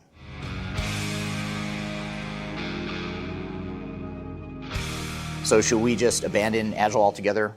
Absolutely not. That's not what I'm suggesting. What I am suggesting is that just like any strategy, just like any approach, just like anything in life, it needs to happen in moderation. You don't want to take a fully Agile approach, especially from the start, but instead what works better is a hybrid approach. And the way we've seen our clients be more successful is to start with a waterfall mindset early in the project, when you're in the early planning and design phase of the project, when you're laying out your blueprint for what you want to be when you grow up, what you want your processes to be, how you want to structure your organization going forward. All those things should be done in more of a waterfall type approach where you do document things, you get alignment, you get agreement, you structure things in a way that you know you want things to be. And it's a great way to get everyone on the same page and make sure we're all heading in the same direction. Once we've completed that, which is a messy process, by the way, that is a messy process, and that will slow you down in the short term, which is why there's so much appeal to Agile, is because we could speed that up if we just went Agile and skip that waterfall stuff I just described. But by doing that and spending more time on the upfront pieces using that waterfall tool set, you're actually going to speed things up exponentially to where you will implement the solution faster than if you would have started with an Agile approach from the start. And so what you do instead is, once you get through the design and even the build phase, as you start to get into testing and training, that's where you can start to move to more of an Agile approach. You could go site by site to different locations using an Agile approach to deploy the technology, but you're building on the waterfall type work that you did earlier in the project. So that moderated hybrid approach is a great way to leverage the value and the benefit of Agile without doubling down on it in a way that disrupts and undermines the value of other ways of handling your project. But I'd love to hear from you. What are your thoughts on Agile? What has your experience been? What's the value you've seen? What are the challenges you've seen? Love to see your thoughts in the comments below. I read all of them, so please share those and share that with the community as well. So that was my video that I recently published on YouTube, where I compare Agile to the realities of ERP implementations and the conflict and the tension and the problems it creates. First, before I get into some of my thoughts, I'd love to hear your comments on that, though. Drop them in the chat if you don't mind, or drop them in the comments on this podcast episode. I'd love to hear what your thoughts are on this. But the interesting thing here is that, the big takeaway is you can have both. You can do pieces of waterfall where you take the time up front to design, document, make decisions, get alignment, things that in theory or on paper or in perception may slow down the project because, let's just say we spend 6 months on a planning and a phase 0 sort of a project. Some might say, well, that's 6 months behind that we just put our project. We just added 6 months to the project. I would say actually that's not true. What you did is you are actually going to speed up the later phases of the project. If your vendor tells you that this is going to be an 18-month project, let's just say they say, okay, I can implement technology in 18 months. And then you say, okay, I'm going to do a phase 0 for 6 months before I start the 18-month implementation. You would think, okay, well, now it's a 24-month project when I could just do it in 18 months if I just do what the vendor says. Well, the problem here is that the vendor is 99 out of 100 times underestimating the amount of time it's going to take. So that 18 months is never real. I mean, in my opinion, it's just not realistic. It assumes assumptions that are perfect. It assumes perfect world situations and scenarios. It assumes that the only work stream in the project is what the vendor is doing, which is building and deploying technology. Whereas you should be viewing it as, this is everything we have to do, which includes some of what the vendor is doing, but I've got all this other stuff I've got to do. I've got to figure out how to integrate with third-party systems. I've got to change my people. I've got to figure out how to change my processes. I've got to get aligned. I've got to handle all the training. The vendor is going to train my trainers, but then I've got to figure out how I'm going to go train the masses. None of that is in the software vendor's plan. So when they say 18 months, it's probably more like 24 or 30 months, but they are only looking at one piece of it. So by adding 6 months to the phase 0, you're not really adding time. You're actually making it more likely that you might be able to actually implement in that 18 months. So what I found just time and time again is, we've seen situations where companies do phase 0, companies that don't do phase 0. The ones that don't, things will get stretched out. That 18 months will quickly become 36 months, 40 months, just massive overruns. But you're viewing with these flawed assumptions that weren't realistic. So on paper, the math tells you you're adding time to the project. But I'm here to tell you, if you do phase 0 and you do it well, you do it right, you are going to speed things up and you're going to implement a lot faster than you would otherwise. So that's why the Agile approach is so flawed, because it's so tempting to say, I want to go fast. I'd rather do it in 18 months instead of 24. So let's take that option. But that option is not real. You're choosing something that is not real.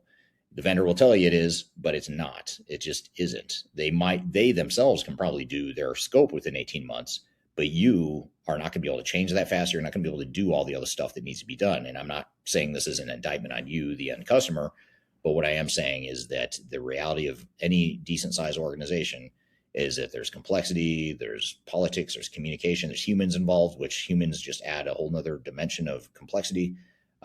There's technical issues that the vendor is not privy to.